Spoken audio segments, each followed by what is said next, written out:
नमस्कार, कैपिटल दर्पण न्यूज देख रहे हैं आप और मैं हूं आपके साथ गुंजन। रुक करते हैं आज की बड़ी खबरों पर। राजस्थान के पूर्व उप मुख्यमंत्री सचिन पायलट का बयान। 2024 में बीजेपी का अहंकार टूटा, सरकार को अनेकों बिल लाकर संसद में वापस लेना पड़ा। केंद्र सरकार आज बैकफुट पर है। केंद्र आज भी नेहरू कांग्रेस सरकार को दोष दे रही है। आज गरीबी और अमीरी की खाई बढ़ती जा रही है। चिन्हित लोगों के लिए पॉलिसी बनाई जा रही है। महाराष्ट्र और झारखंड में इंडिया गठबंधन की सरकार बनेगी। भैंस चोरी होने जैसी बातें बोली जा रही हैं। साथ ही पढ़ेंगे तो बढ़ेंगे हम कह रहे हैं। एजेंसी का दुरुपयोग किया जा रहा है। झारखंड में इंडी गठबंधन की सरकार बनेगी। दिल्ली के कार्य को जनता पसंद नहीं कर रही है।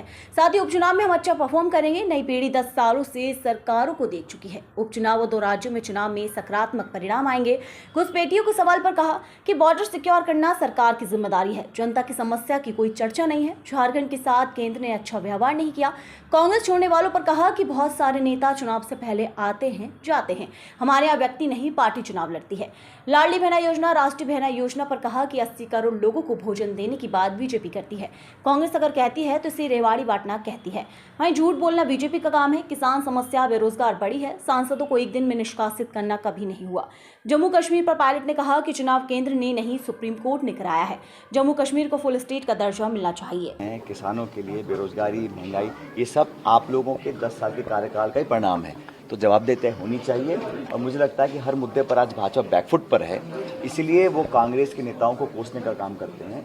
उनको अपने गिरबान में झांकना चाहिए और सत्य बात बोलनी चाहिए। चुनाव प्रचार का मतलब नहीं है कि आप बेबुनियाद बातें बोलें और आरोप लगाएं। सर, छत्तीसगढ़ के आप प्रभारी हैं, हो रहे धर्मांतरण पर उपराष्ट्रपति ने वहाँ पर चिंता जताई है। देखिए, जो भी देश प्रदेश में होता है कानून के तहत होना चाहिए और मुझे लगता है कि सरकारों को कानून के दायरे में रहकर काम करना चाहिए।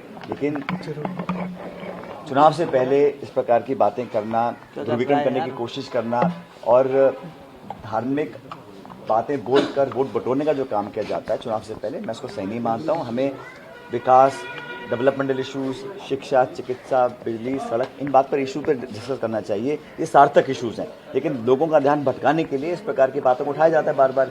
यूसीसी है, गौ माता है, भगवान राम के मंदिर के बाद चुनाव के समय बातों को किया जाता है। लेकिन 10 साल की जो परफॉर्मेंस है, जहां आपको राज करने का पूरा मौका जनता ने दिया, आपकी वो रिपोर्ट का जनता के सामने। आज की खबर में इतना ही। बने रहिए हमारे साथ कैपिटल दर्पण न्यूज पर। नमस्कार।